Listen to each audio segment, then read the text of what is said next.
You're listening to The Passion Project, a podcast based around entrepreneurship, mindset, and personal development.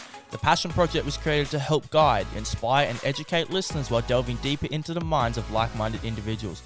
Please welcome your hosts, Dan Holden and Jarren Vels. Hey guys, what is up? Welcome to episode 4 of The Passion Project. Yeah. Man, time is moving along. Already on episode 4. Yep. That is insane. So basically, guys, in this episode, we have an absolute honor of a guest to have on. Ryan, welcome to the set, mate. Thanks for having us, boys. Welcome. It's a pleasure to be here. So I don't actually know a whole lot about our guest this time, which is a little bit unusual. Usually I do a little bit of background digging. I tried to do that in this episode with Ryan, but you don't really have a whole lot about yourself out there. So I don't know a whole lot. I know Ryan runs a business called The Mental Health Experience. You're a caseworker for the youth. Yeah. And you were born in England. Born in England, yeah. That is about all I know. So we got a lot to go in this poddy. That's right. So I want to start with basically, like we always start, Being your born childhood. in England. Yeah, being born in England and the life that you lived in England. And then eventually we'll move over to what you're doing in current time. Alrighty, cool. So, yeah, I'm Ryan. I'm 24 years old.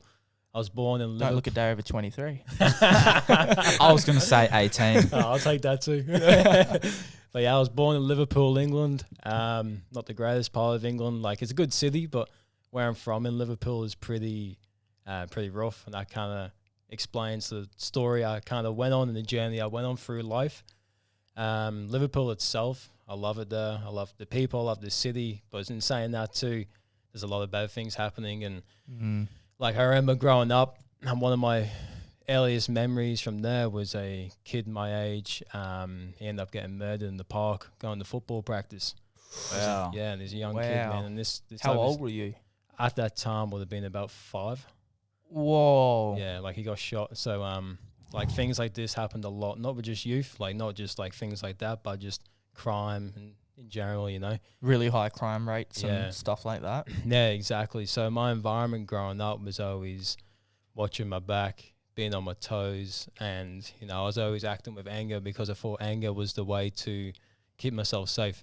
Yeah. So I Guess took it would have just been trying to survive, really. survive. Yeah, I was not thriving at all. You know, like, yeah, and life at home was pretty troubling too with my parents. There wasn't really a loving relationship there. My brother too, he was around, but he was too busy doing his own thing.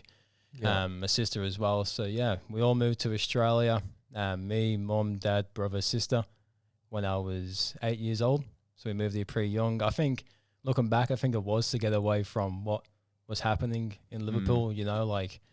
Did you get along well with your parents? You just said you did? Yeah, so I get along really well with my parents. Obviously, there's been ups and downs, but at the end of the day, we're family. You know, we've worked through it, but going through childhood, there was a lot of things that happened that we had to work through. When you were going, like, so before you were 8, were you, like, would you say you were off the rails as a kid, or were you not? Like, what were you doing in England, being around that environment? What did that do to you and your environment? Like, what were you doing when you were 7, 6, 8? Yeah, so I was playing football, soccer. I'll say football a lot in this podcast. Yeah, but I yeah. mean soccer. Yeah. So I was playing football religiously, but outside of football, I was just finding a way to be in trouble. So, you know, like if there was a way to rebel, like I was getting up and doing that, you know, like I was, like I don't know why I wasn't trying to impress anyone. I believe it was just because my surroundings was pretty chaotic, so I was being chaotic as well. Right, yeah. It's probably just all you knew. Yeah, exactly. It's really all I knew. So I just acted on that. Just fitting into that environment that you were so used to, I guess. Yeah, and I couldn't be in like the quotation word soft, you know, like if I be soft in certain type of environments, you know, you might not survive, you might not fit in a certain group, and then which labels you and put you somewhere else where I didn't want to be. You had to always be on the back foot. Yeah, I always had to try and be someone else, and I never really got to be myself at all. The only time I got to be myself at that age was probably playing football. Yeah. Yeah. And that's what you were passionate about at that time? Yeah, still am. Oh, yeah, really? Yeah, I don't play it, but if Liverpool are playing, I'm up at like 2 o'clock in the morning watching. No way, that's sick. That's cool. So you were 8 years old and you moved over to Australia. Yeah. So that move was, you believe, to give you guys a better life? I believe so, just to get away from Liverpool, because I reckon if I kept growing up there, I would just follow the path of everyone else around me, which is, you know, rather drugs, violence, jail. Just not really a productive way of growing up. So we moved to Australia, me, mum, dad, brother and sister, moved to Adelaide, lived there for 4 years. And then moving to Adelaide was like a big thing for me to be able to try and adjust to that. Yeah, It was it going would've from a been. place like 8 years old and you're just leaving all your friends behind, all your past family. life, football. Were you still in school at that time? Yeah. In Liverpool? I was still in school. What was that like? School was pretty chaotic too. Didn't do any work, rebelled against the teachers. Yeah.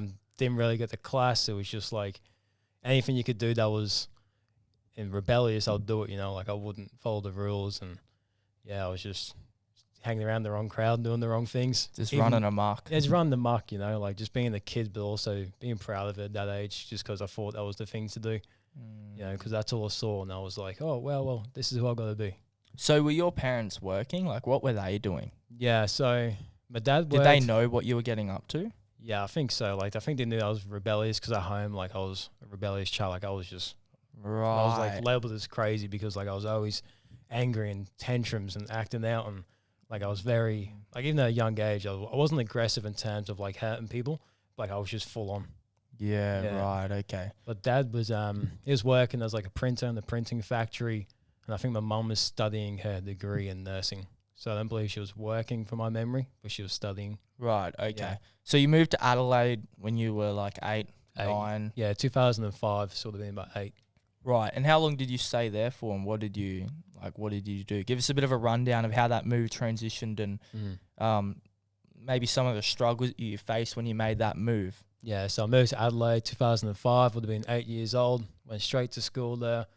And going from an environment where I had to survive and, you know, there was so much happening with violence and drugs around me and just the area I grew up in, then moving to Australia, completely different. Like, seeing someone on the street say hello to me was like alien.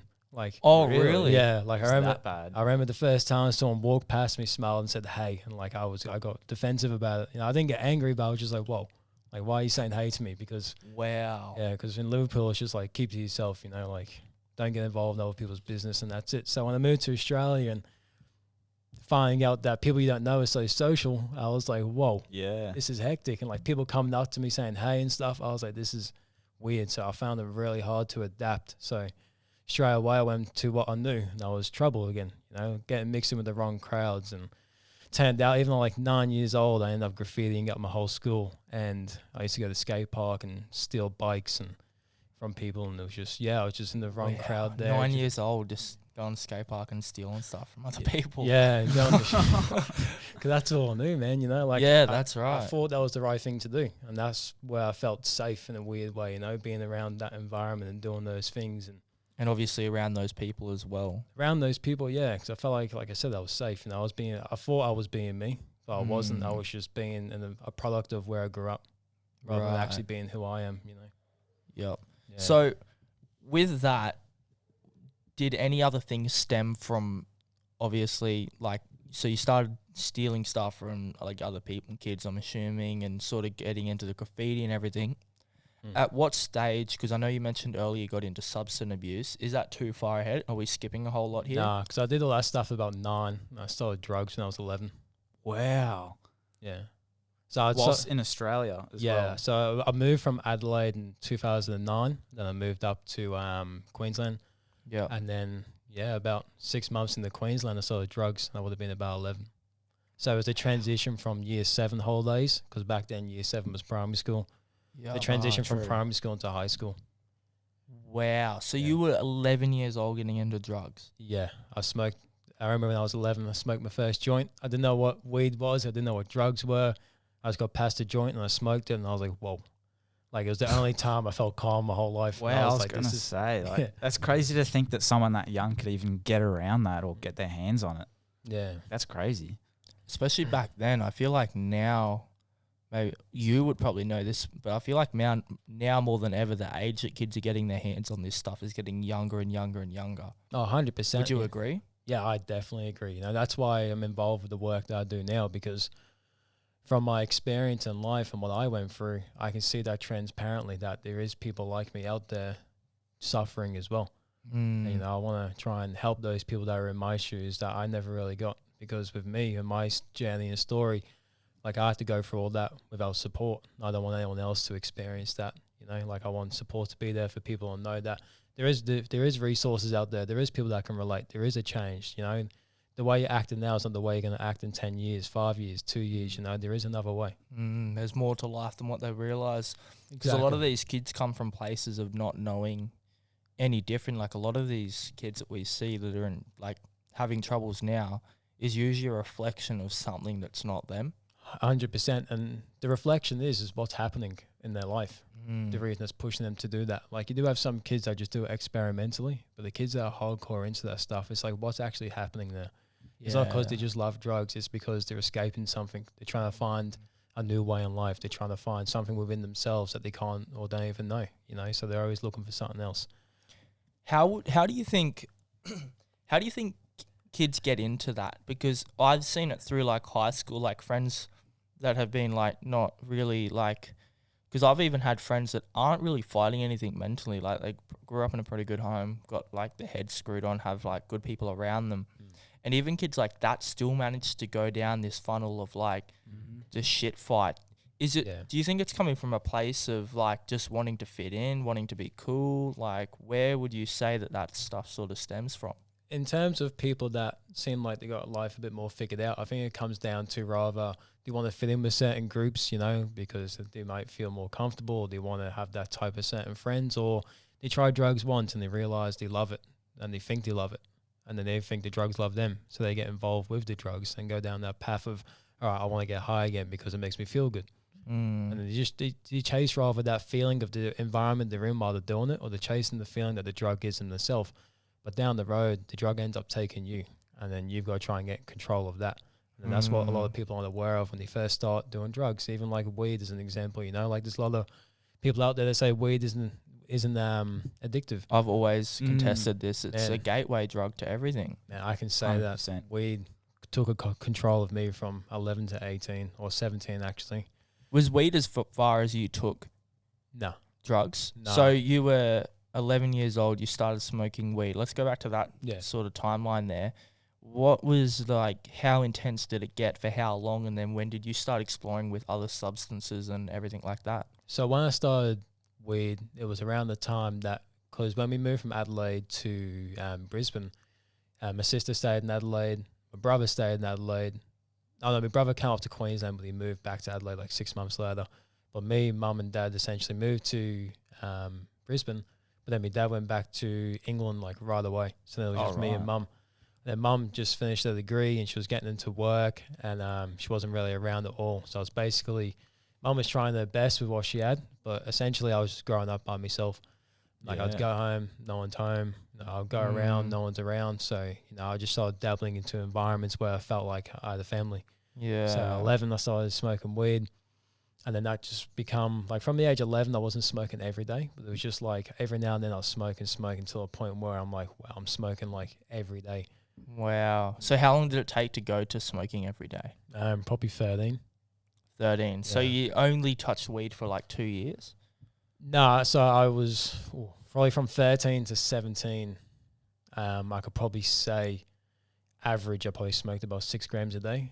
Wow. So I don't know if that's a lot. I have no idea how much that is either, but it just sounds like a lot. So like at the start, it was only like what you call a stick. So it's like probably like a $25 worth of weed. But it just full disclaimer for yourself and the audience, I have never ever done marijuana. I've never tried any, like I've never even smoked a cigarette or had alcohol. So I'm like the most uneducated person on this sort of stuff. So when you say 6 grams, I have not a clue what you're talking about. It's quite a bit for yourself in one day. But right, okay. I won't go into too detail with the price and yeah.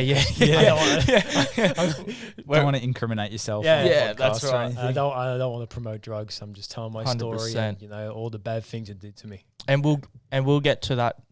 We'll get to that soon about how you got out of it and what you're doing in your life now and what you're working towards to create a pathway for other younger people who are struggling with the same stuff that you're talking about. Sure. So 13, become full time with the weed stuff. I don't think I remember a day being sober from 13 to 17.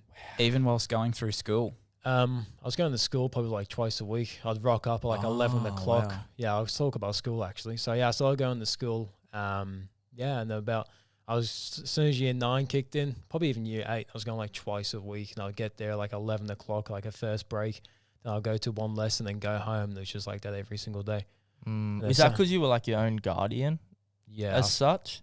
Yeah, because I went to school, and because I didn't really grow up around a family environment, I'd go to school and then have older people boss me around, tell me what to do. And I was just like, well, if I don't have a family, then you can't tell me what to do. So I was just like, I wasn't listening to anyone older than me besides people that I was doing things with. That makes sense, like the partying and drugs and alcohol. Like they're the only people that I actually go and listen to and sit around. Yeah. Is that because you seen that they were the only ones you were really getting value out of at the time? Value, and I felt like at the time they're the only people listening. Yeah, because I felt like the teachers were just dictating me rather than supporting me.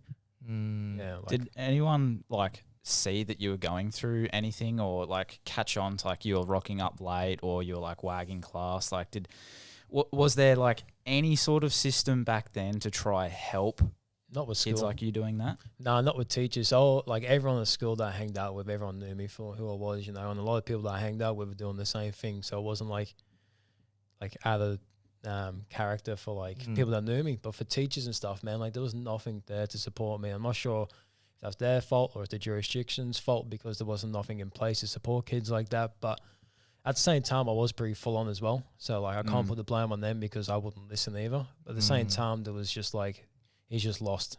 He's going down this path. He's going to be like this forever. He's going to be doing drugs forever. He's going to be doing alcohol forever. He's going to be partying forever. He's going to be on this path forever. Just let him be. So I kind of, that's what it felt like with school. Like, yeah, teachers would just be like, I'd rock up to class and the teacher would be like, oh, you can go for a walk for 20 minutes. You don't have to be here. Oh, wow. Yeah, like they wouldn't even let me come in class sometimes. That's crazy. I had similar, different circumstances, but when I like went to primary school, even high school, I felt like I just ran my own show. Yeah. I was just like, just let me do like whatever almost. Like I'd rock up the class like, if I walked into class on time, the teachers probably would have had a heart attack. Yeah. Like they would have been like, what is going on? Why? Like, what the fuck? But what did they do to support you for that? Did they at all? so I had like counseling. So a lot of my stuff related back to my mum. I used to have like a lot of, like my mum got very sick when I was younger. Yeah. So a lot of that stuff related back to my mum. So they like tried to give me like counseling and stuff. And to be fair, a lot of my teachers are pretty supportive and understanding of my life. Most of them knew what was going on, and then the ones that didn't, like, how they all used to talk in the staff rooms. Yeah. Like, I'd get a new teacher or something, and they'd be like just pissing me off, and I'd just like walk out of class and be like, "Fuck you, I'm not listening to you." And then they'd like go to the staff room and they'd bitch about me, and other teachers would be like, "Oh, well, just so you know, this is actually what is going on in his life right now, just so you know." And then it would sort of like even out. So through school, I would say that I rebelled a lot, but I feel like I got along with my teachers really well because they knew what was happening, and they sort of gave me a little bit of like, not a free pass, but a little bit of leniency. Yeah. So I actually owe a lot to some of my old teachers because they were absolute legends. That's sick. But yeah, back to your story. But for me, man, like I don't think any teachers knew what was going on for me, because the only person of family, like literally any family around me, was mum. And like it was hard to get in contact with her because she's doing shift work, and stuff like that. So they had no idea what my life was like outside of the school. Did your mum know to the extent of what it was though?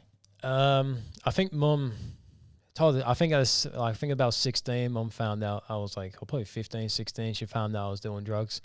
And then she was a bit freaked out and wigged out about it, because she's like, whoa, like, because before that, like I'd always avoid her. Like, because when she was home, like I wouldn't come home, because obviously I'm high or drunk or whatever it is. Yeah.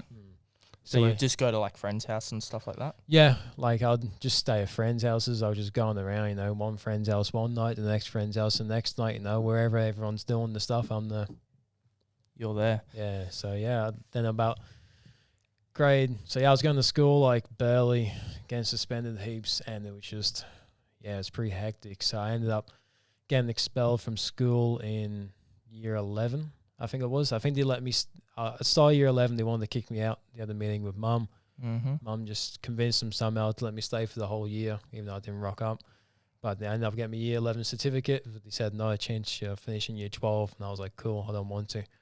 So, yeah, that's when I left school. And I decided that I ended up, my mate got me an apprenticeship in chefing when I was about 16. Oh. So what drugs were you doing? Like, Oh, yeah, wow. So at that time in school, like anything, like I remember the first time I took like pills, like MDMA, I was about 14. I think I went to, I was going to school high on ice at like 15 whoa, speed. So really? yeah, the first time I did ice, I had my last one at about 6 a.m. then got ready for school and went. Was that like a common thing between your peers as well? Or was that more of a like, you just went further into that pathway and then you started getting it from your own sources? Yeah, exactly. Because I had a connection of people around me that I could get whatever. But with ice and stuff like that, I was like, before I did ice, I was like, no, I just want to do weed. I want to do like pills that trip me out and make me see stuff and wig out. But then one night I couldn't get weed. But then I got told I can get ice. And I was like, I'll buy that then. And then when I did it, I was like, this is the most addictive thing I have ever done in my life. Did you know that it was addictive at the stage? The first puff of the pipe I did.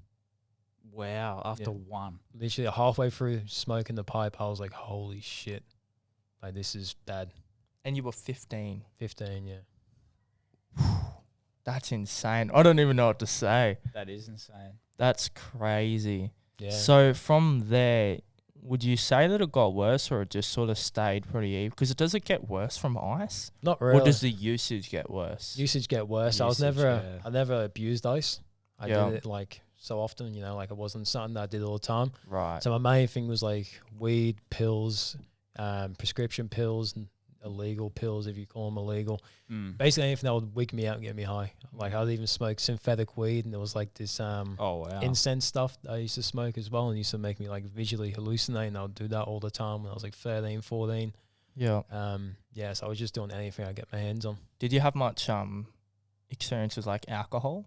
Like because I'll go to like house parties like nearly every weekend from the age of 13. So like most of the time I'll just go high, or I have a few beers, but I wasn't really big on alcohol. Right. Just because it's rather you get a carton for $50, and I need to try and find someone who's over 18 to get it and go through all that, and I've got to have a fridge to keep them cold, or I can just go spend $20 and get some drugs, and it's that easy. I can keep it in my pocket, and wow. So would you say it's actually easier to get your hands on drugs over alcohol? At that age, 100%. Because at that age, like at 13, 14, 15, all the way up to 18, you need someone over 18 to get you the drinks who's willing to do it.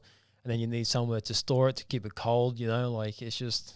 That's so true. And you got to try and carry around a carton, or you can get like a bag of pills and put them in your pants. Wow. Wow. That's just my experience. That's why I found easy at the time. That's why it makes so much sense though, doesn't it? Yeah, exactly. It's such a cheap way of getting like that party high or whatever they call it. Yeah, exactly. So like if I ever went to a house party or anything, up until about the age of 16, I just tried to get something that would trip me out and then just sit at the party and wig out. Then about 16, I started drinking more. So I started drinking heaps, like three days a week I'll go to a party. So 3 parties a week. 3 days a week? Wow. Yeah, like actually probably more, because it'd be Friday, Saturday, Sunday. Then we'll find like a party to go to during the week. And that was about 2.5 years straight that we're doing that. Were you working at this stage or school or? Yeah, so I was doing, for one part of it, from the age of 15 to 17, I was doing the chef apprenticeship. Yeah. And honestly, for the 2.5 years I was there, I was only sober one day, the whole apprenticeship. Where did you get the money for this? Oh, the apprenticeship. So working through that, and then I'll do a couple of things on the side, and and some money. So like I'd from an apprenticeship, like this how bad it got. Like I'd wake up in the morning, I'd smoke, go to work, have my break, smoke, go back to work, finish, smoke. It's just like that repeat. And every now and then mix pills and alcohol and stuff with it too. Wow. So that's insane. And why were you doing it? Is it because you didn't know any better? Is it because you were running from something? Like was it something that you were feeling when you were doing it? I think it was down to home life, like the way I grew up in Liverpool, having that edge on my mind, and then moving to a foreign country then all my family ends up scattering around and moving, and the only person around me was mum. So I have no family at all, no connection. Like I still speak to my dad, like on the phone and stuff. Did I miss that part? Where did your dad? He moved back to England. Moved back to England. Oh, yeah. did we say that? Yeah, yeah. Oh, right. Okay. I must have missed it. Right. So he moved back to When England. I was 11, so that was around the time I smoked, like first tried drugs. Is that because they broke up? Yeah, so they I got, must have fully just zoned out. Oh. yeah, so they got divorced. So mum and dad got divorced. Dad moved back to England. My brother went to Adelaide with my sister, and then it was just me and mum in I Brisbane. remember that now. Yeah. Right. So you were growing up with just your mum. Just me mum, yeah. And then I barely Wow. saw her because she worked heaps. And then when she wasn't working, I didn't go home because I was high. So were your siblings considerably older then, if they were able to live by themselves in Adelaide? Yeah, so my brother's 5 years older than me. So at the time would have been 16. Oh, okay. And then my sister is 8 or 9 years older than me. Yeah. So she lived with her partner at the time. That's why she stayed there, because they were all living together. And then my brother, he just preferred Adelaide because when we moved from England to Australia, like he grew up in Adelaide and that's where he made all his mates. Oh, So he wanted to stay there. And then for me, I didn't really have a choice because I was 11, 10, 11. that's true. So I was like, all right, I'll come to Brisbane and give it a go. Kind of just needed to go wherever your guardian was Yeah, going, sort exactly. of thing. Wherever mum and dad are going, I'm going. But then, like 2 months into Brisbane, dad went back to England. Then I stayed with mum. And then that's when all this began. So I think, thinking back, I think that is a good example to say that it might be due to that. Family issues, life at home, looking somewhere to fit in, looking for a family, looking for people to love or love me. Yeah. So, yeah, I think that's where that came from.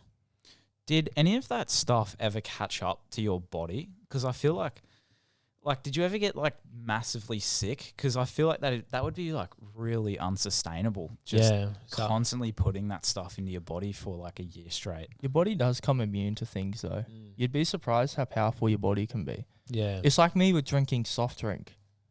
Yeah, true. Like, I didn't feel any... People are like, oh, you must be so drained and tired. And when I switched to water only, everyone's like, oh, you must be feeling so good. I'm like, I feel the same. Yeah. Maybe it's not the same as that, but I feel like your body can become very immune to certain things. It adapts. Like, because I think when I started drugs from like 11 to 13, it was a slow process. So I think by the time I turned 13, like my body might have just adapted to it. So I never really got like sick, like from probably taking the drugs. I probably did get the flu and that every now and then, but I didn't get sick purely because of the substance abuse from my memory. Yeah, okay. Was your body in bad health? Or like Yeah, I was severely underweight. Say that again. Beep, beep, beep, beep. Yeah, I was severely underweight. Like I would have been under 60 kilos.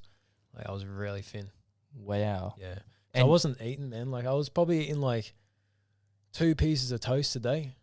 Whoa. Yeah, and like no water. Like I'll just 2 pieces of toast today. Every now and then, like if I had a bit extra money, I'll get Macca's. They used to have like this $10 Big Mac deal I used to get. Yeah, yeah. Sick. Yeah, but I used to.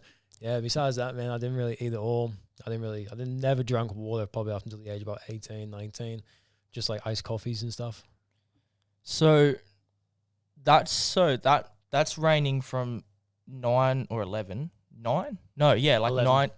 11 years old to like Yeah. So when I started working at that job, I was 15. So that's from like 11 to 15. 11 to 15, and then 15 to 17 when I left the apprenticeship. Yeah. Right. Is that where we are right now? Yeah, so I did the apprenticeship for 2 years. Like I said, I was sober literally one day the whole 2 years. It was just, That's crazy. like I said, it was partying, drugs, alcohol, partying, repeat. And then I went to schoolies. Even though I didn't graduate year 12, I got a fake school ID card so I could get like the schoolies bend. Yeah. I was like, yeah, sick, I'm going to schoolies. I was like, I live for partying, I'm going to schoolies. So I went to schoolies, and schoolies was just like a big smack in the face, like in terms of drug abuse. Like, Oh, I wow, really? severely abused drugs, hectic, like 10 pills a day, a lot of weed and alcohol and everything that I could do. So I did that for about a week straight, slept about half an hour a night, ate like 2 kebabs the whole week. So yeah, Would you say that was your lowest? I say that's my lowest doing substances probably, yeah, because that's when I went hard. And were you, because I know you had a lot of fighting with mental health. do you think the substance abuse was a result of the mental health struggles you were having, or do you think it would be the other way around? No, 100%. I think because at the age of 11, I wasn't aware of mental health. So, like, I was getting angry, agitated, sad, you know, like a lot of emotional ups and downs, but I wasn't aware it was mental health. So when I started drugs, all those emotions got suppressed. It's like from the age of 11 to 17, the only feeling I felt was being high. So I never really felt depression, anxiety. I never really felt like I did have a laugh and every now and then, but I didn't know what happy actually meant. Sad, you know, I had times I'd cry, but I didn't know what being sad was. So, you know, like from the age of 11 to 17, 18, I didn't really have any emotions. It was just all suppressed through drugs. So every time I'd feel any emotion was when I was sober. Wow. That's crazy. So you went to schoolies, you went hard for a whole week, like really hard, harder than you've ever gone before. What did you do after schoolies? Was there a turning point for you? I guess, what I'm trying to get at, was there a turning point for you in your story where you really hit a low point and realized, like, hey, I got to fucking turn something around? Yeah, so the reason I mentioned schoolies, because it would have been about 2 months after schoolies is when I was like, whoa. So I came back from schoolies and, like, my bro, I couldn't even, like, it felt like I had to blink. Like, it was full on. So, like, 2 months, 3 months after schoolies, came back from schoolies in November, and this is February 2014, I think it was, 2015. No, 2014. So, February 2014. For some reason, I woke up one day, and I was like, oh, I don't feel like smoking weed. I don't know what it was. I have no idea. I woke up, I was like, oh, I'll see how long I can go today. Then ended up being just drained, like, physically and mentally. Went to sleep, like, after not long being up. Woke up again, and I was like, oh, I don't feel like smoking today. And then 7 years later, I haven't touched it. Wow. So it literally just happened like that overnight. Yeah, so with the weed, I snapped out of it. But the reason I did have, like, effects from quitting weed for 2 weeks after.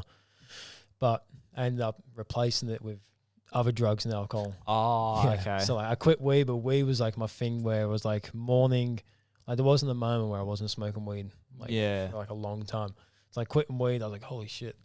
Like, I was still going to parties like 3 days a week doing pills and alcohol. So that's, I think doing the drugs, other drugs is what kept me sane from quitting the weed. And then when I was 18. So you didn't stop the habit, you switched I switched it to probably more hardcore drugs because before I quit weed, like with weed, I was more into like hallucinogenics and tripping out and wigging out and feeling weird. But then when I quit weed, I was more into like poly drugs, like MDMA and pingers, and like anything that would get me up and going. Yeah. So like it switched from one extreme to the other. Now a lot of alcohol. That's when I started drinking a lot of alcohol because then not long after I turned 18, I was going to the Valley. But it was actually the weekend after my 18th birthday, I decided to quit drugs in total. So on my 18th birthday, we went to the Valley for like 3 nights. Took a lot of drugs. It was a pretty messed up weekend. Then the weekend after was my mate's birthday and everyone's rallying up like, oh, let's go to Valley. And I was like, yeah, I'm keen as. But I was like, I might try not to do drugs this weekend. I'll just drink. And then I did it. And then, 6-7 years later, still haven't done any drugs. What was it in your mind that switched? Was there anything you can put your finger on that really stopped it? Do you think it was all subconscious? What do you, like, was there any signs, like, I guess tangible things that make you think, like, that possibly contributed towards that? Because it's so odd for people to just go, that's it. No. Yeah, it's definitely rare for people to be able to just wake up and be like, 100%. don't feel like doing it today. I honestly say I'm lucky, for the amount of abuse I've done, like substance-wise, it's very rare that happens. But the only thing I can pin it down to is quitting weed. And then when I replace that for other drugs, I'm not recommending this to anyone. This is my journey. But when I quit weed and got into other drugs, and then when I decided to quit those other drugs, like I had subconsciously in the back of my mind, like if you can quit weed, the thing that you abuse like the most, you can do anything. So then when I decided to quit. So you proved it to yourself. Yeah. So then when I decided to quit all the other drugs, I was like, if I quit weed, I can quit all this shit too. Was there a want to change? Because because like a lot of the time, there's got to be like a want to change. Like sometimes, like me and Jarren said all the time, you can lead a horse to water, you can't force it to think. You can send a boy to college, you can't force him to think. So you can try and help people as much as they want, but if they're not willing to help themselves, how much can you really do? So do you feel like you had that want to change? Want to change? No, to be honest. It was just like I woke up one day and my brain just switched. It was just like I kind of just looked at myself like, why are you doing this shit? Like, you've been doing this since you were 11. So you just had like some reflection. Yeah, and I was sitting there. I was just like it was basically like, what am I doing with my life? And instead of blaming everyone for my upbringing, I started to look at myself and be like, you can't blame anyone, and that's not going to result in change. That's right. The only thing that's going to result in change is you changing, you know? Like, you know, you do the same actions, you get the same results. So then when I decided to quit drugs in total, I think that's what it was, you know? I just wanted to experience something new. Like, I was sick of being smashed all the time and partying and doing the same old things, you know? Because by the time I was 18, I probably lived, like, a life of someone who turns 18 and goes and party. You know, by that age, I've already done it all. So I was like, maybe it's time for something new. Maybe it's time for a change. And because I had no one around me telling me to quit. I had no one encouraging me to, you know, maybe you should do this and maybe you should do that, because we're all doing the same thing. That's crazy. So you did it all on your own. Yeah. Wow. That takes a lot of willpower. Sure does. I haven't heard of many people that have had that happen. Because, like, there's a lot of stories of successful people that have fought addiction, and some major events happen in their life where, like, their mum's been on their deathbed and they've realised, oh, fuck, this isn't, like, what am I doing? This isn't the life for me. Or, like, some major thing where they, like, nearly died, but you didn't really have anything like that. No. You just had, like, a subconscious switch in your head, and you just woke up one day and was like, I need to do something different. Yeah. Like I said, I think it comes down to quitting the weed. So when I quit that, I don't even know why I quit that still, but I think when I replaced it with a different substance, it made it easier. But then when I quit the weed, and then, like, it was about 7 months later when I quit all the other drugs, I just reflected back when I quit weed, and I was like, if I can do that, I'm capable of anything. Was it making you feel bad? Or was it was the drug starting to make you feel shitty? Yeah, like, because I was, when I, would you say that would maybe be a reason? Yeah, because, like, when I started, like, when I quit weed, I ended up getting a job as a carpenter. And then I ended up some nights, you know, staying up all night snorting pills and then going building house frames. So it got to a point where it was just like, holy shit, like, you can't function, you know, you can't think, like, you're doing the wrong things, you're not thinking stuff through, you know, like, my mind just wasn't working properly, you know, because I was just so fried from so many years of abuse, and I wasn't doing anything healthy to benefit myself. Like, all my outlets in my life at that time were just things that would negatively impact me. When you did give those things up, how do you think that affected your mental health? Did you think it got better, or do you think it got worse? Got worse. So when I quit the drugs, all those emotions that got suppressed from 11 to 18 all arised. So at that stage, like, my first conscious feeling of knowing what depression was, and that hit me like a ton of bricks. Anxiety, social anxiety. What age was this? This is 18. 18, yeah. And all my anger came back from my youth when I quit the drugs. And all caught up to you. All caught up to me, and they all hit me like a ton of bricks. And yeah, and I'll say mentally that was my lowest. So, like, doing the drugs and substances, that was a low. But after the drugs, is at my lowest. So I ended up being unemployed for about 2 years. I was in a relationship that wasn't healthy at all on both ends. You know, I'm not going to blame anyone. I wasn't a good boyfriend at all. What else? Yeah, and then, like, even my best mate Bill would come around the house. I couldn't leave my bed to say hello to him. But, wow. Yeah, but props to Bill. Bill will come around every day, dragging me out to bed. So I was smoking ciggies at the time. I'd come out for a ciggy, and every single day he would make sure that I get out the bedroom and speak to him.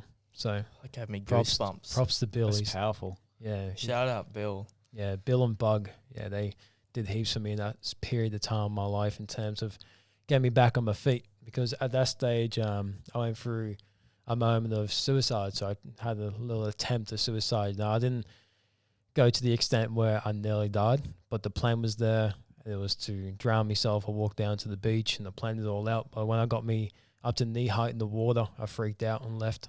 So that was, freaking out and leaving was, it was scary, but I'm glad that I turned around. You know, they say something crazy, like, I think it's like 90, don't quote me on this, it's just what I've heard, 97% of people, once they commit to suiciding, have instantly regret it.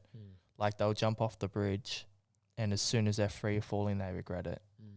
And like maybe for you, because you were choosing a slow way of doing it, you had more time to think about it. Yeah, exactly. Because like I was at the beach, so I had to walk into it. And when I got to knee deep, I just started bawling my eyes out. And I was just like, because I was dealing with all these emotions I never felt before, and I was just so confused in what was happening in my head.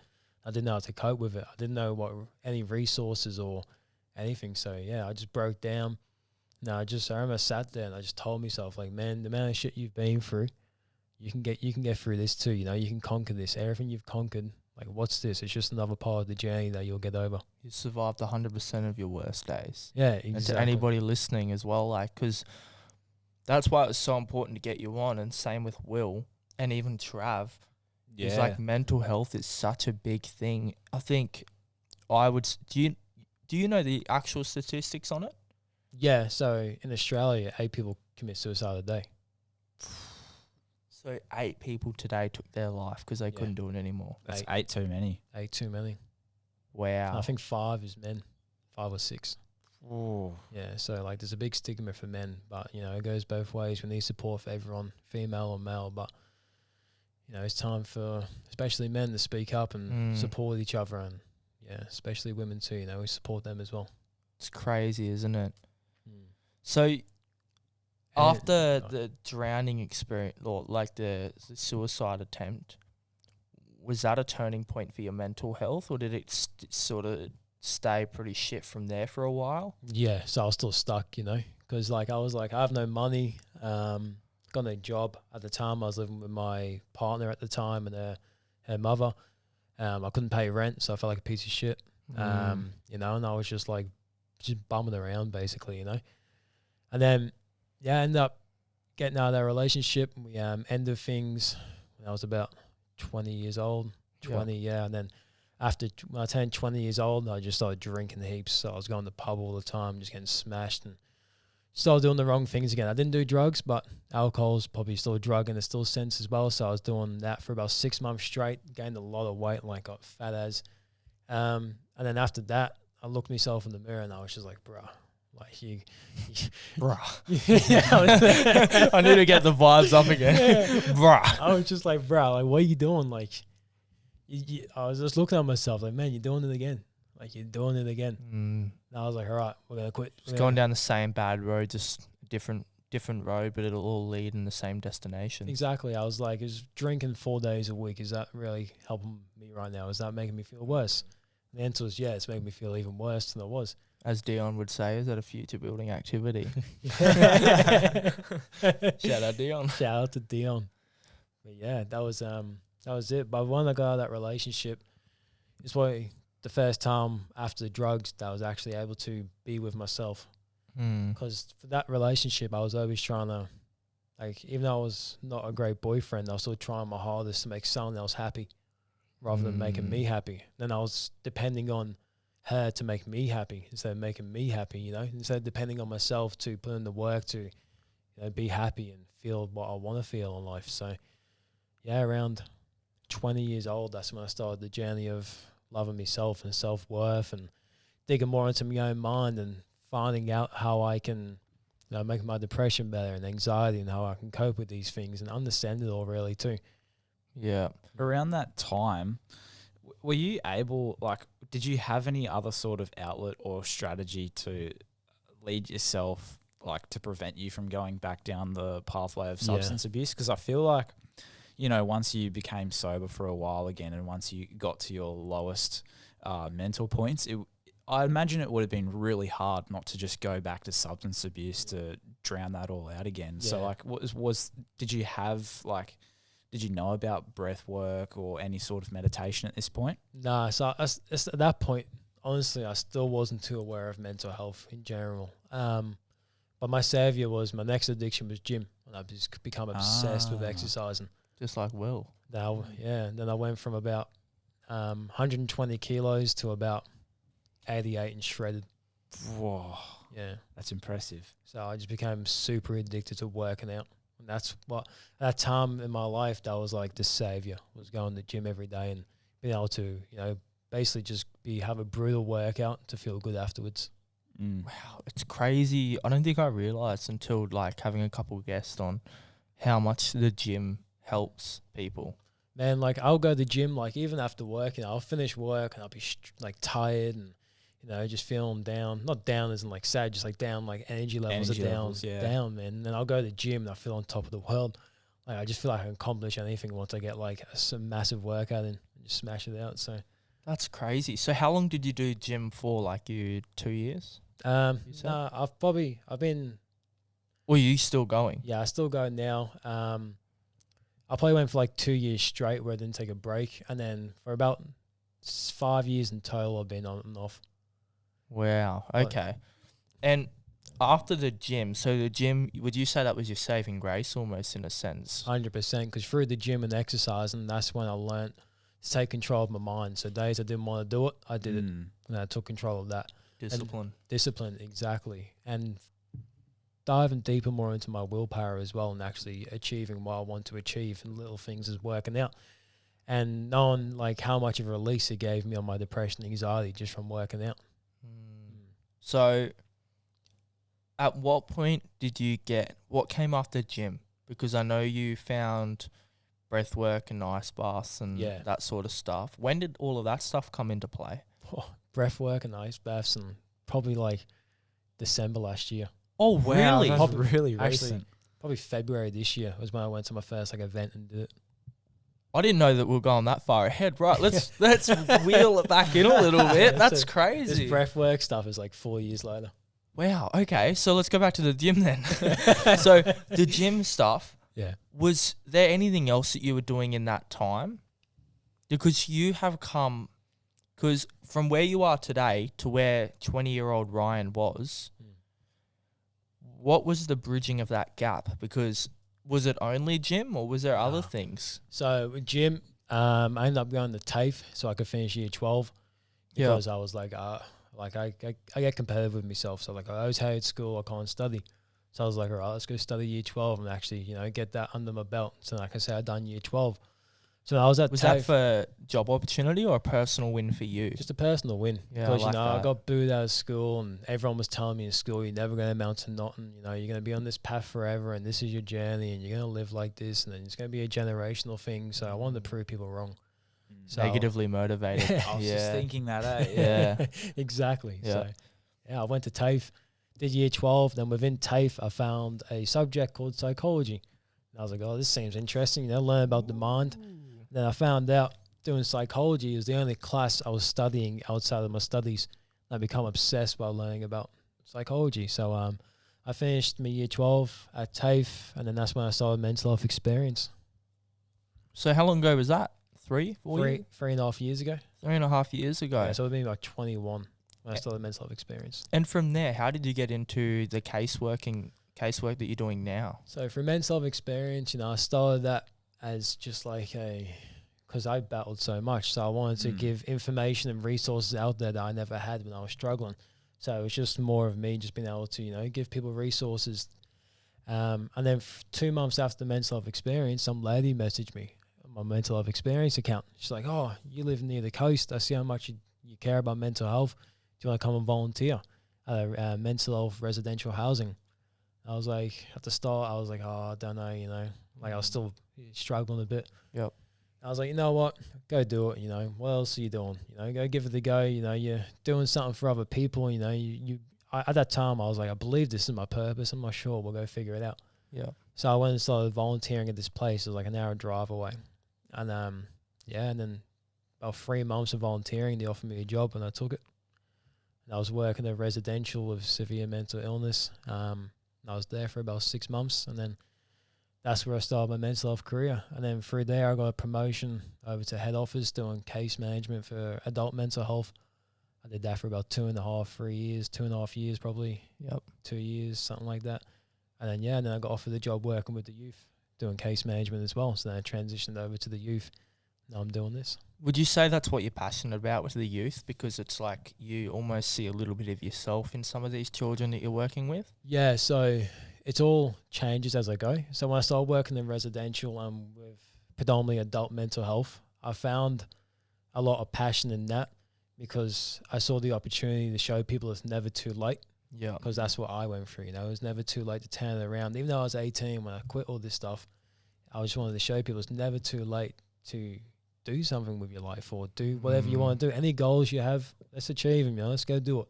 Because I guess like for younger kids, when you're in that mindset of this is what you think your life is, and everybody around you views you as a burden, it's almost like there's no want to change because you almost just accept that that's it. Yeah. And sometimes just having someone coming into your life and showing you that it's possible is all that it takes to push you to that next level. Oh, 100%. And I think working with the adult mental health, you know, like I predominantly worked with like illnesses like schizophrenia predominantly, and seeing stuff at work, you know, what helped me get a grip of my mental health, because I saw the support I was given, so I was able to give the support to myself.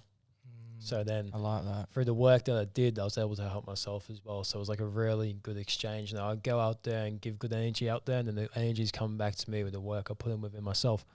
So I really, really enjoyed working with adults. But then when I got the calling to work with youth, it triggered a train of thought of, this is my new journey now. I'm going to go work with youth mental health, kids similar to my situations, kids similar, not so similar to my situations, you know. A struggle is a struggle at the end of the day. And I was like, I want to show kids that, you know, whether you're 11 doing drugs, whether you're 17, 18 doing drugs, it doesn't matter, you know, or whatever you're going through. So you can get something out of your life. Like within the last 4 years, I've had a huge turnaround. That's within 4 years. You just got to put in a bit of work, have the right people around you, use your resources, and believe in yourself. That's crazy, the turnaround that you've had in 4 years. Do you still talk with your mum? Yeah, so me and mum are real close. We've always been close. Like we've had our ups and downs of arguments and stuff. But ever since I got a grip of my mental health, like through substance abuse, we wouldn't really talk. And then when I was going through my mental health stage of like depression, anxiety, when I quit the drugs, we weren't really in contact because I was too sheltered in my life. I couldn't, Too close. I couldn't get out of my room. So when I started working in mental health and qualified from Tafe, that's when me and mum's relationship became really healthy. Wow. So do you guys, she must be incredibly proud of what you've done. Does she know everything? No. So you're going to send her this podcast and be like, hey, Yeah. mum. Oh, wow. She knows I've done drugs. She knows that I had a bit of mental health, but I don't think she understands. Like she knows, but I don't think she understands. Yeah. Yeah, I think it's hard for a lot of people to understand. It's just like, especially generational stuff like that as well. Like I think it's hard for a lot of parents to relate to their kids, especially when times are changing so quick in the world that we live in. Yeah, definitely. And you know, like when we grew up where I grew up in Liverpool, like I don't blame anyone in my family for the life they lived or what they did, because they're just doing the best they can with the information they had, or the information that they were taught at that time. yeah, You know, 100%. so- And yeah. Would you say that like one of the most important qualities that you had to learn was to take responsibility for your own actions and responsibility for yourself? Because I know that that's something that's spoken a lot about in these self-development books, and like it's really preached that it's so important to take responsibility for your own actions. Exactly, because if we go through life depending on other people, we're not going to get results. Because the only time, like if we depend on other people and we expect to get results from that, it's only from the energy they're willing to give us. And it's such low energy. But when we're working on ourselves and we put the focus within us, we're willing to give it all. That's what I found within myself. So when I started to do more relying on me, instead of, you know, at the time that partner, relying on her to make me happy, relying on her for all these type of things. And when I became single and I realized like there's no one around me at all. Like, how am I going to get happy now? I was like, all right, well, let's start this journey on making yourself happy. Let's start this journey on putting the work in. Let's start this journey on becoming who you want to be. Like, no one's coming to save me, you know? Like, Tom Bilyeu always says that. He goes, no one's coming to fucking save you. yeah. So save yourself. It's a hard realization for people that are stuck, you know, mentally, substance, homelessness, no matter what it is, you know, it's hard to have that mentality that you got to do it for yourself, because you feel like the world owes you so much, because we've all got stories, we've all got a past, we've all been through so much in life, so we feel like we're owed. And, you know, I do feel for a lot of people, but at the end of the day, it comes to a point where you have to do it for you. You got to put in the work for you. You got to have your back. You got to believe in yourself. You got reach your goals by backing you. So Grab the fucking steering wheel and drive your own car. grab it, but also have someone in the passenger seat Guiding next to you. you. Yeah, guarding you, talking to you, being there for you, support, Just because you're in the driver's seat doesn't mean there's not anyone else in the car. So it's good to have people around you. I like that. That's really good. Great analogy. That's awesome. I love that. Yeah. Because I guess, maybe there's a lot of people in those situations that are driving their own car, but they don't know where they're driving it to. Exactly. A lot of people drive their car, but they have no support or resources around them to keep them driving. So sometime that car is going to come to a stop, like an F1 car. It's going to have to change the tires. It's going to have to fill up the fuel. And you can't do all that while you're driving, When you pit stop, you got to have people around you to support you. Because we're all going to have ups and downs in life. And when we're down, we need those people around us to keep us stable. And then when we get back up, we can keep driving. And everyone else jumps in the car and we keep going and live our lives. Then when the car needs another pit stop and it needs the wheels change and the oil change, we've got those people around us to support us. That's a clip. That's a clip. I love that. That's awesome. Yeah. What would you say the importance is of, and this is like pretty obvious to myself because I feel like I know this, but I feel like, what is the importance of loving yourself? Because I feel like I even like firsthand know a lot of people that are going through, and like I'm not a relationship counselor, but like people that are going through relationships. And you see it all the time, especially with younger people, as they get in these relationships to find a sense of love from somebody else. Like I know so many people firsthand that are in relationships because they're in them because they're thriving off the love that the other person gives them. That's where they find their happiness. That's why you see some certain people are always in a relationship. And one relationship to another because they're seeking that feeling that person gives them. What would you say the importance is of relying on yourself for love? Because I feel like it's such an underestimated thing that's not talked about enough. I feel like because at the end of the day, they always say it, but if you can't love yourself, how can you love somebody else? Exactly. And shout out to Will because I love what he's doing behind that self-love stuff. So shout out to Will. Yeah, Will's a legend, eh? Yeah. I was saying to Jarren the other day on Instagram, I just seen like Will juggling and it was raining and he was under a shelter with all these juggling pins, right? And I said to... No, didn't I send it to... I sent it to Jarren because there was somebody on Instagram that was doing something stupid and I sent the story to Jarren and I was like... I can't remember what I said. I was like, I can't believe this person's doing this stupid thing or something, like, because we know them. And then I sent... The next story was Will's story and I sent a Will's story and I said, dude, this guy, like, this is the perfect thing I needed to see after seeing that. I was like... I literally said the world could be burning down and Will... would be just sitting there just juggling. Just having fun. Yeah, literally. I love watching his videos. Like, like you said, anything can be happening around him, but he's in his element, being him. That guy is him. He is the most himself person that I know. I don't know anybody else that is just more themselves than Will. He's so authentic. Yeah, I love that guy. There's so much respect for him, right? I just picture him like, you already know what he's doing right now. Yeah. He's at home or he's doing something. He's just juggling or he's just taking a bite of a raw piece of steak or something. I love him. If you listen to this and you're not aware of Will, listen to episode 3, the Passion Project podcast, and you can find out a bit more about Will. Hey, plug in. I forgot to plug your podcast at the start of this too. Oh, yeah. We'll get there. But the importance of love for me, self-love, I reckon it's the most important thing that you can have. Self-worth and self-love, self-acceptance. Being able to look in the mirror and not have a negative thought. Being able to act authentically and not think negatively about it. And just be authentically yourself and be proud of that, because we all are human beings and we all should be proud of who we are, Ups and downs, bad or good, whatever we do. As long as we learn and move on, you should find love within yourself, because what you achieve, you got to love that. What the bad things you've been through, all right, what's that taught you to be able to become the person you are today? I always find a positive in everything, and that's how I found self-love within myself. Every negative, I was like, well, what's the positive to it? And once you find that positive, you begin to just, you gravitate more towards that and just block out more negatives. So I've got that tattooed on my arm. It says winning streak. And I look at it all the time, and it's by Charlie Rocket. Have you ever heard of Charlie Rocket? Nah. He'll be on the podcast one day, manifesting it. Yes. I'll send you an episode, by Impulsive of Charlie Rocket. It is incredible what this man's done. Yeah. He went from brain tumor to like Nike athlete.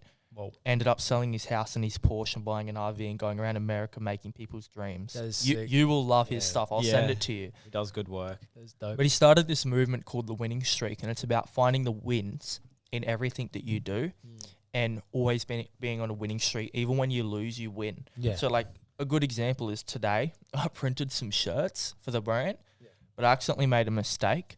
Just rookie error. I ended up putting the shirts, I won't go into much detail, but I ended up putting the shirts too much on the platen. When you lower down the thing, basically it like locks into like a little hinge thing. Yeah. And it pierced a hole in like majority of the shirts. Oh. So brand new stock, relaunching Wednesday, and I've got holes in half the shirts. So instead of getting all upset and pissed off about it, I was casual as Jarren can even confirm. I was just like, you know what? At least I learnt now and not when it was a $4,000 mistake. Yeah, this may have cost me $400, but at least it's not $4,000. Yeah, exactly. And I saved some. Yeah. And So just finding the wins in all of the small things is so important. yeah, exactly. Like it's a loss is a lesson. You know, that L is a lesson and not a loss. Oh, I say that all the time. That's like my favorite thing to tell people at Mastermind. Yeah. Everyone's like, oh, I failed. And I'm like, you only fail when you don't dig in and accept responsibility for it. If you fail in life and you can sit back and you can look at it and be like, oh, this is why I failed. This is where I went wrong. This is how I can do better next time.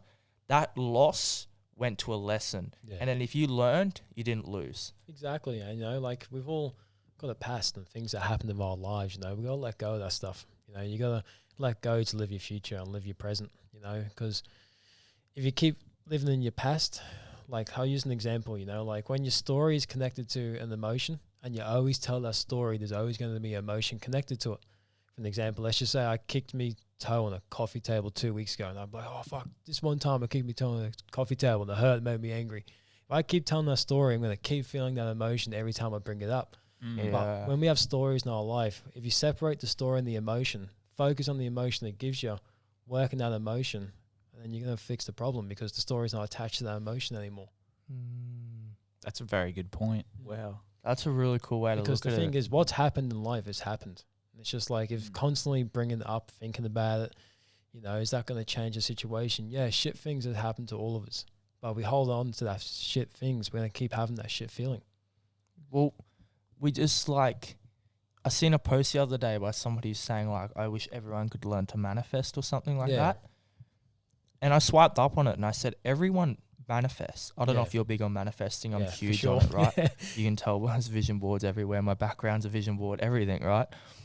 I swiped up and I said, I disagree. I said, I think everybody already manifests. Everybody manifests even if they don't know they're doing it. Yeah. I know so many people that just manifest negative things into their life because they just, they walk around with this blindfold on of their past and everything. And don't get me wrong, like I'm not being insensitive. I know people have had a past. I know people have been through more than me. I know people have been through less than me. I know people that have had a harder life than me that are happier than me. I know people that have had an easier life than me that are less happy than me, right? It goes all different ways. There's not one way about it. Yeah. But the difference is the people that go, okay, this is my fucking story. I'm going to embrace this and this is going to be my purpose and my reason to go off and do this. Yeah. And that's what I've done with my life. I'm like, I've had things that happen in my life, in my childhood, with my mother that was like, holy fuck, this is shit. But I'm going to accept it and embrace it. And this is where I'm going to go. And this is going to be my motivating factor behind every single thing that I do from this point out in my life. Definitely. And I feel like that may be the same for you. Yeah, because like when I say with stories, I think it's important to have stories. It's important to tell them. It's important to inspire people, but then have an emotion connected to it. You know what I mean? Like while I'm sitting here telling my story, I'm not attaching the emotion to the story. I'm just saying what I've been through because I put in the work to all those feelings those stories gave me. I put work in that to not feeling emotional when I speak about it because now it's a story. It's something that's happened. I can speak about it, but without feeling a certain way because I'm trying to be more in the present. Yeah. I've got a question. That was some deep stuff. Yeah. I love it. Deep stuff's good stuff. That's it. I got a question going back to that self-love stuff. Yeah. I know there'd be quite a few people out there that would kind of be skeptical about that whole movement because maybe they think it's selfish in a way. So what would you say to people, or if you could give some advice to like help people kind of shift their perspective and try to help them understand that it's more, it's not selfish, but it's in a way more selfless to work on your self-love. So like, what is some practical advice you could give someone to kind of shift that mindset? Breath work and meditation. Yeah.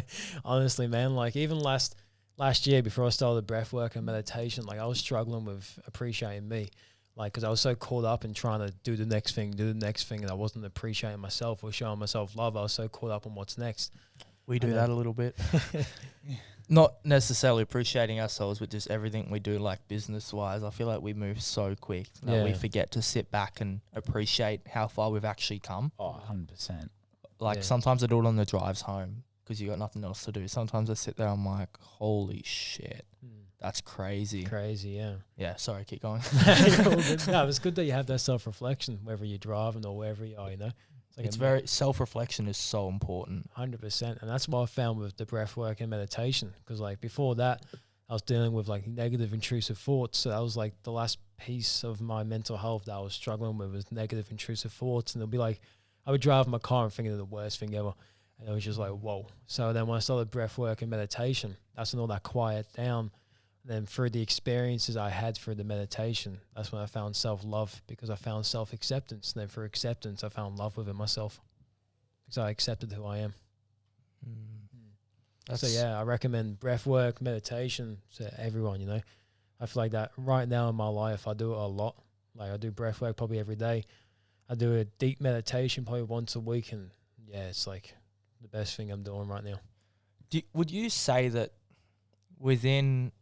Because obviously you can't talk a whole lot about like the stuff that goes on with the kids because it's all private and everything like that. But would you say that what is a common reoccurring factor that you see within all these children that you work with? Because you work with a lot of them. Reoccurring. I think it comes down to environment. Who you hang out with will determine what you do.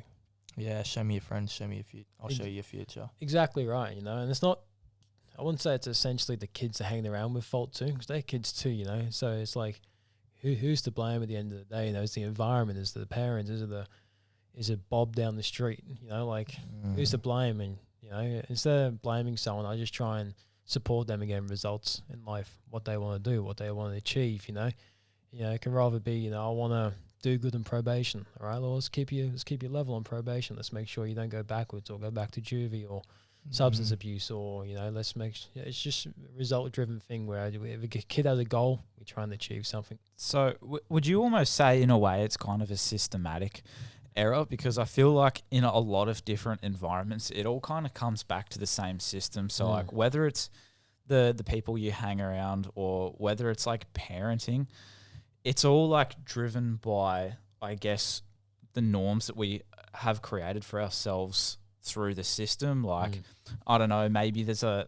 lack of like resources for parents and like teaching parents how to like check up on their kids, or like, would you say it's a kind of a systematic thing? 100%. Well, there's not enough resources. There's not enough funding for mental health youth or anything like that. You know, there's not enough support out there for families because the kids are struggling, but the parents are struggling too, and they need support as well. You know, they can't just be like shat on because their kids acting out. It's like, no, the whole family needs support, or one of them needs support, you know? So it's like... Some of this youth stuff tears families apart. Exactly. A lot of them, you would see it firsthand. Yeah, so in the collective, most of them need support as a collective. Like, you do have a lot of people who, it's only the kids that are a bit gone on the wrong path, but it's just like support them as well. But I do believe it is systematic. And I think if we had better... You know, if our schooling was better, you know, the education and there was more education system. Yeah. I believe the school was actually a useful place for kids to go. Like, it is useful in terms of you want to go to uni, but useful in terms of getting kids to socialize in a positive manner, getting kids down there and keeping them off the street and teach them actually life skills rather than like, all right, well, this is how you do architecture. Like, I'm 14 years old. I don't want to build a bridge, you know? Like, actually making school fun. And also educational too. I feel like the school system's a massive one. It is so far outdated. I could probably write a book or film a whole podcast episode on the school system itself. It's so crazy. We should do that. Yeah, I was actually just thinking about it then. I'm like, I might make it one of my life goals to write a book about the education system. If it still hasn't changed by the time I get around to writing a book, then we should there's do a problem. a podcast episode on that. That would be incredible. That Because would I'm be. so passionate about it as well. You think about anything. You walk into Woolworths, you've got big iPad touch screens. You can check yourself out at the register. Not literally check yourself out, but like, hey, if you... I get what you mean. Jarren does that everywhere we There's go. little Hey. cameras on there now. We can see. Jarren yourself. walks past Jarren walks past shop windows and takes a few steps back and he's like, damn. But like, Self-love. you go to planes and the plane technology is getting better. You buy a car technology is getting better. Everything in this world is advancing, right? YouTube's getting better. The information on YouTube's getting better. Why the fuck are we still learning the same shit about Adam and Eve, or like, not Adam and Eve, what's that play? Shakespeare. Oh, Shakespeare, Romeo that's and the one I was Juliet. looking. Romeo and Juliet.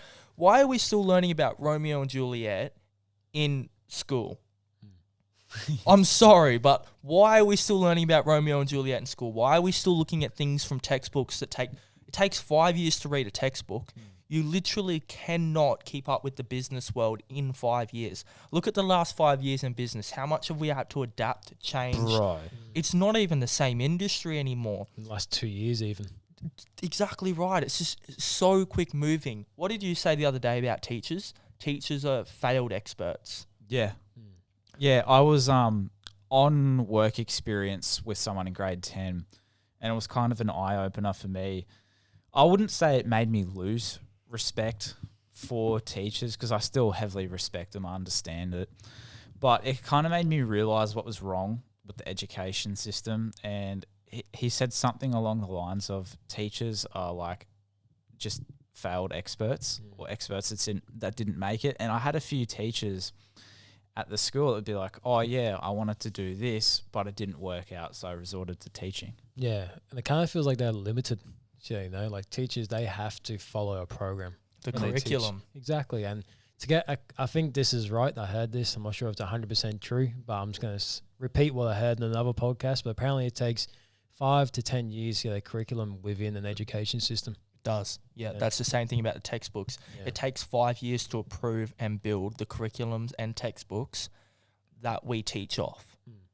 How can we say that this is useful information to today's society? Like, think about it. With 2021, what was happening in 2011? Dude, And why are we still no learning the same social thing? media, no Tesla, no SpaceX. I think I Probably was still like- on MSN. Yeah, literally. Like, the internet was barely around back then. It's crazy. And I was like, I'm interested in business, and I said this on the other podcast. I think it was episode 2. I was like, school was like, oh yeah, we see you're interested in business. Let's fund you to do a Cert 3. And I thought, oh great, something I'm passionate about. Thank you so much. I'll do the Cert 3.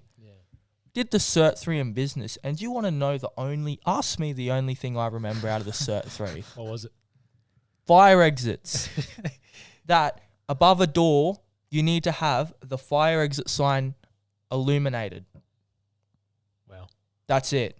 That is the only thing. And just because I hate it that much, I'm going to rip that fire exit sign off that I was door. just looking at ours. I was like, ours doesn't even glow. Ours doesn't glow. So that's The actually system failed you. that's technically illegal. So workplace health and safety, I'm going to put an illuminated. Hypothetically, it's illegal. Yes.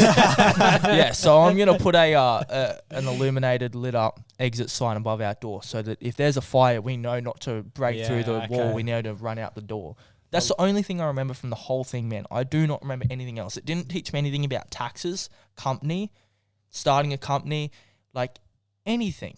Nothing to do with that cash flow. It taught me a little bit about spreadsheets, Yeah. all of which I've forgotten because it was a 400-page document about spreadsheets. And the thing, like, why isn't mental health a subject in school? Like, we do That's have it. guidance officers, we do have chappies and all that, but There's only so much they can do. It's one Exactly. chappie per 1,000 students or Yeah. whatever it is. literally, and like 2 guidance officers. And it's just like, it's such a big caseload. And it's like, why isn't there a subject from like grade 10 onwards on depression, anxiety, how to cope with all these emotions that we feel? Because when we're teenagers, all these emotions are new and we're experiencing them. And then when they're new to us, we don't have to cope with them. And then it's just like, what do we do? Yeah, and I feel like part of the problem with that in schools as well is that, like, even though they've made an effort in recent years to bring in counsellors and chaplains, I feel like it's still, like, the problem is still not solved because it still makes kids feel like they're ostracised from everyone else because it's not integrated with class. They have to leave class, they have to go to a separate room. The guidance counsellor comes and knocks on the door in front of 30 people and goes, "Oh, Dan, can I see you?" Yeah. Oh, 29 students in my class looking at me going, "Why is he going to see the guidance counsellor?" Yeah, that's it.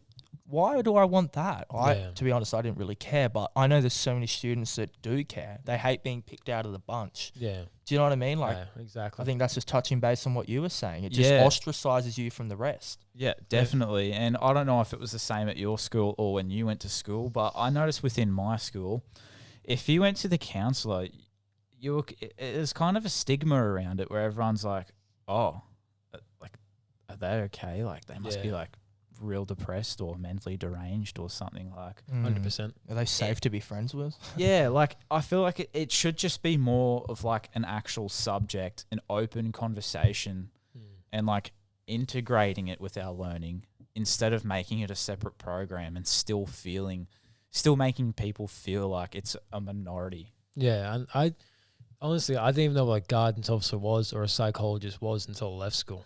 I didn't know it was the actual thing. Wow. Did they have them at your school? Yeah, it turns out they did, but I just wasn't aware. That's how bad it is. That's exactly what I mean. Yeah.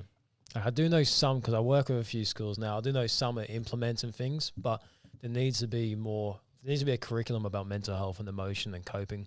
There needs to be a subject where all these 30 students are collective in the class, learn the same things, and no one feels uncomfortable by getting picked out in front of everyone.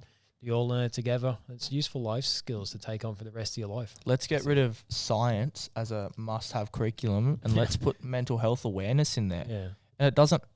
And let's not make it sitting in a chair and watching someone talk about it. Let's make it active learning. Like, let's get up and do something that illustrates what we're trying to teach people. No, you're right. My a favorite quote that I've heard about school is, "Don't judge a goldfish by its ability to climb a tree." Exactly. Yes, and you can't judge things for what they are at the moment in time. No, like, teachers always looked at me when I was in school like, "This kid's lost. This is his path forever." And then since I left school, it's been about 6-7 years now. I'm completely turned around. Yeah, it's just like crazy. You get a kid doing the right things, they're going to achieve something that they want to achieve. So you got to put that support around them, give them the resources, give them the knowledge and how to cope with their mental health and all of this type of stuff, you know? Imagine how different like life could be for younger kids if school was more catered towards like the society that we grow up in. Yeah, and like one of the approaches for supporting mental health is trauma bonding. Yeah. And it's like trauma bonding is good to an extent because you get a bunch of people together all expressing their trauma, then they bond because of their trauma rather than bonding for, like actually working on it and going forward and, trying to live more of a healthier life that's more suitable for you. Instead, you're bonding over what's holding you back. And I feel like that's a lot what happens, from my knowledge, potentially with a guidance officer, that you're talking a lot about your issues. And it's like, what work is being done to work through that? Yeah, that's just from my experience from when I was in school, because like I said, I didn't know what a guidance officer was when I was in school. I didn't even know what a psychologist was. I was just like, oh, okay, I'm just going through school. This is life. I'm just smashing through it and charging, and now I'm here. But it was just like, I had no idea what any of that stuff was. I knew the chappie. The chappie was a thing, but all we did with the chappie was go into his office so we could play PlayStation. But there wasn't any talk around mental health or how are you guys feeling, or you feel this emotion, this is how you can cope with it, or have you tried this, or have you even listened to this book or anything. I would love to touch base on some things and advice you have for people that are struggling with mental health, whether it be books, resources, what some things that people can use in order to better themselves, because this podcast is obviously coming to an end pretty soon. I want to really leave strong on some positive things that people can do to change their life? Positive things. I think it comes down to making what makes you happy. Do something that gives you a purpose or just makes you feel like just good in general. You know, like for me, it was gym and exercise. It makes me feel good. It's a good addiction to have to a certain extent. Just don't abuse it. So I think exercise, breath work, meditation, ice baths, books, podcast, being alone. I think being alone is huge. Sitting with your thoughts. I think if you're always around people, like think about how often a day do you get to sit with quietness with your own thoughts? Like is it an hour? Is it 20 minutes? Is it 5 minutes? Is it only when you go to sleep and try to go to sleep you have these thoughts and try to regulate them and feel them? Sit with your thoughts, and then what thoughts arise, work on those thoughts and find the resources, you know, whether it is a book, psychologist, psychiatrist, doctor, your friend, whoever it is, whoever's an appropriate resource for you to get through that. Work on your thoughts, you know, because I think our thoughts tell us things for a reason, whether it's to work on them so we don't have to keep reliving those thoughts, or whether the positive thoughts which motivates us in life. So, Troy, is there any books that you've read that's really shifted your perspective? Or podcasts that you listen to? So, apart from the Passion Project? I was waiting for it. I want to think before I recommend the book. I want to say the first book I ever read, front to back. Guys, we don't have the cameraman on set today, so Dan has been the cameraman, so that's his timer going off. Keep going, sorry, Ryan. The first book I listened to, 'cause I'm more of a listener than a reader, that created a big shift for me, was David Goggins' book, Can't Hurt Me. So listening to that story, the turnaround, I found that so inspiring, and I feel like that gave me more willpower just listening to it. So I recommend Can't Hurt Me by David Goggins. The Way of the Superior Man by David Dieter. I've listened to about that a few times. 6 times, and every time I listen to it, I learn something new, and it is bloody amazing. And podcast, it's mainly Joe Rogan. Like I find a guest that I find interesting. I listen to it. I also listen to a lot of comedy podcasts, you know, because I want to laugh. You know, like how often, thinking of myself, how often do I get to sit and laugh every day? Yeah. Just crack up. That's why I love Impulsive, because it's so funny. I just find myself, it's not productive at all. Well, most episodes aren't, but I'm just pissing myself laughing when I'm watching them. I think that is productive, you know, you're having fun. You're That's laughing, right. and I feel like you need that motion every single day is laughter, whether it's 10 minutes, you know. So yeah, Flagrant 2 and Brilliant Idiots, the two like comedy podcasts I listen to that are just funny. Yep. Yeah, but I'd say those 5 are really important for me, and I recommend people listening to, you know. Perfect. Thanks for sharing. Awesome. Where do you want to go? What is Ryan's goal? Like what is it that you're working towards that you want to achieve? Because I know you got your podcast, mental health experience. Like, where is it that you want to take that? So I want to take mental health experience to internationally community mental health organization. Yeah. So I want it to be in every community, supporting people in those communities in resourceful way. Yeah. And actually being in tune with communities and knowing what communities want. So speaking with community leaders, rather than being an organization that comes in and dictates how that community is going to work.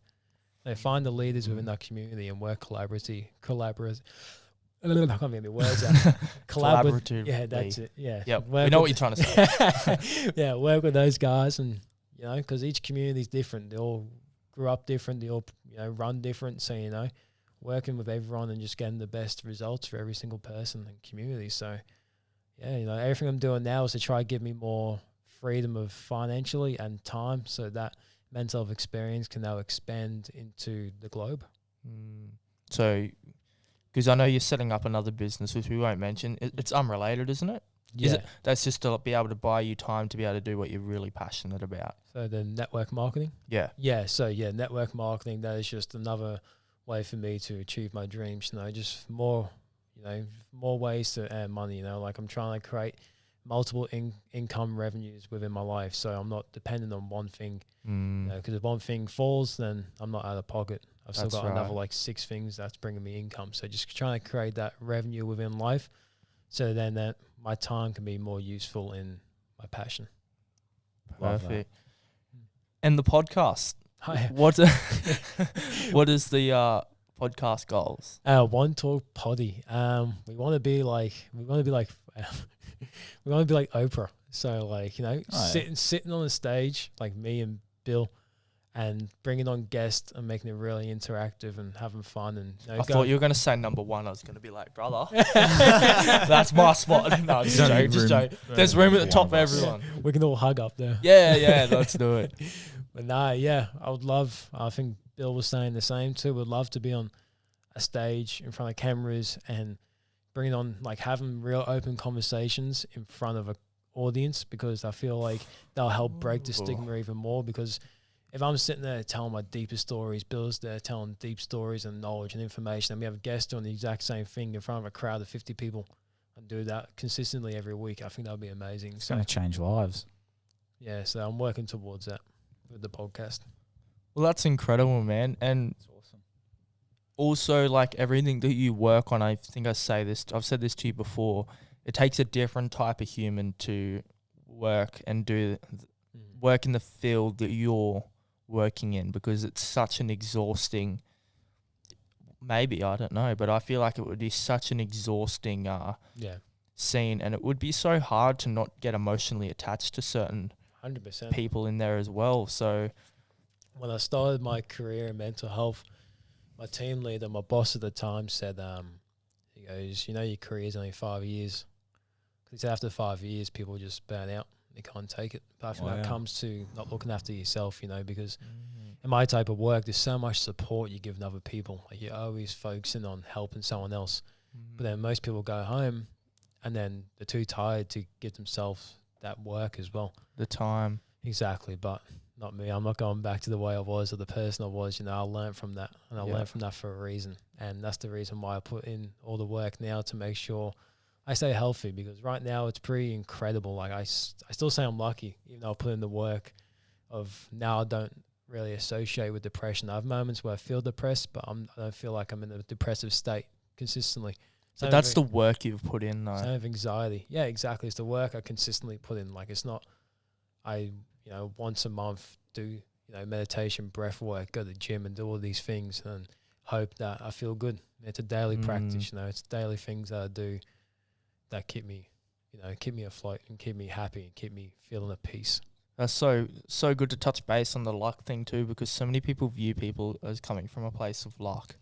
Where the fact of the matter is we all have access to this. If you're listening to this podcast right now anyway, we've all got access to the same resources that you had access to. We've all got things at our fingertips. We can tap into these things, but you have to want to do it. Yeah. Or something in your life has to change. But the fact of the matter is, as soon as you accept that everybody is just as lucky as you and you all started in the same square, although you may not have, that's when your life will change, because otherwise we build the victim mentality and we dance around life and use our past as a reason to why we can't achieve what it is that we want, instead of using our past as the driving and motivating factor on why we can achieve what we want. Yeah, exactly. It's like those conditioned and limited beliefs that we have. And when you said with the stories too, when you connect that story with that emotion, you're going to keep getting the same results until you separate them both. Have that story, but don't have that same emotion that story brought with it. Don't carry the baggage, Let the baggage get in the plane and take off, and leave the story at the airport. Yeah. Like, separate it. I love that. That's sick. That's cool. Well, thank you so much for coming on. Oh, thank you for having me, guys. Do you have any more questions? I'm all good. No way, you sweet. don't have any questions. No, I'm good. Usually you build a little list up as you go along. Yeah, I feel like we covered a lot of good things in here, and I feel like we're leaving on a pretty good note. Said some amazing things in this podcast episode. So I just want to say one last thing. When it comes to consistently wanting to feel better, create a routine in your life. A morning routine, an afternoon routine. Create something that brings stability. It will take work at the start. Like at the moment with my routine I do in the mornings, it was so hard to do. But now it's just natural because you build it within your routine and it just becomes like a subconscious thing that you do. But then it's a healthy subconscious routine to have. So find the routine, implement it, and then it will become subconscious, and then you'll just do it automatically, and you'll be on top of things. So create that routine. I think that's important with life in terms of mental health. I like that. Routine is the saving grace to a lot of things for people. Yeah. Routine is so important. And don't depend on one thing to keep you mentally healthy. Like mine used to be gym. I used to think if I quit gym, I'm going to feel depressed and feel anxiety, and I'm going to go backwards. But then once I found meditation, breath work, and all that stuff too, I then realized that, oh wait, I don't have to rely on one thing to keep me feeling healthy. I've got multiple avenues of things that I can tap into, and I think just keep exploring in life. 100%. I really want to end it on that. That is an absolute beautiful note to end the podcast on. Thank you again for coming on and spreading the knowledge. Thank you for having me. For the listeners and the viewers that want to find you and learn a little bit more about what you do, your podcast, and everything like that, give us some details on where we can find you. Instagram, Facebook, TikTok, YouTube, Twitter, basically every social media. Everywhere. Everywhere. Mental health experience. MySpace. Yeah, MySpace, MSN. Everywhere. Mental health experience. Every social media platform. One Talk podcast. Every social media platform. 45 North. It's a clothing brand. Me, Bill, and Bug are about to drop. So yeah, let's go. Oh yeah. And $1 Billion Goat. That's Bill and Ben's business they got going, so I want to shout that out because it's a music management business and it's doing really well. So, oh, that's awesome. Yeah. That's awesome, man. Bringing your homies up with you. Yeah, I love exactly. it. That's what it's all about. Well, guys, I'm going to leave some links to. Do you have a link tree? Yeah, I do actually. Yeah. So I'm going to leave a link to Ryan's link tree down in the description of this episode, and also a link to his podcast as well, as he's got some incredible episodes with some incredible guests. Thank you, Ryan, so much for coming on. Thank you, Jarren, for co-hosting this episode again. My pleasure. This has been episode 4 now of The Passion Project. We are halfway to making it past the industry average of the drop-off zone. Yeah. Most people only make it to 8 episodes, and we're halfway there, Jarren. Yeah, let's go. Thank you guys so much for listening. If you enjoyed this episode and you got any value out of it, please consider leaving us a rating on iTunes, sharing this podcast out to other people and audiences.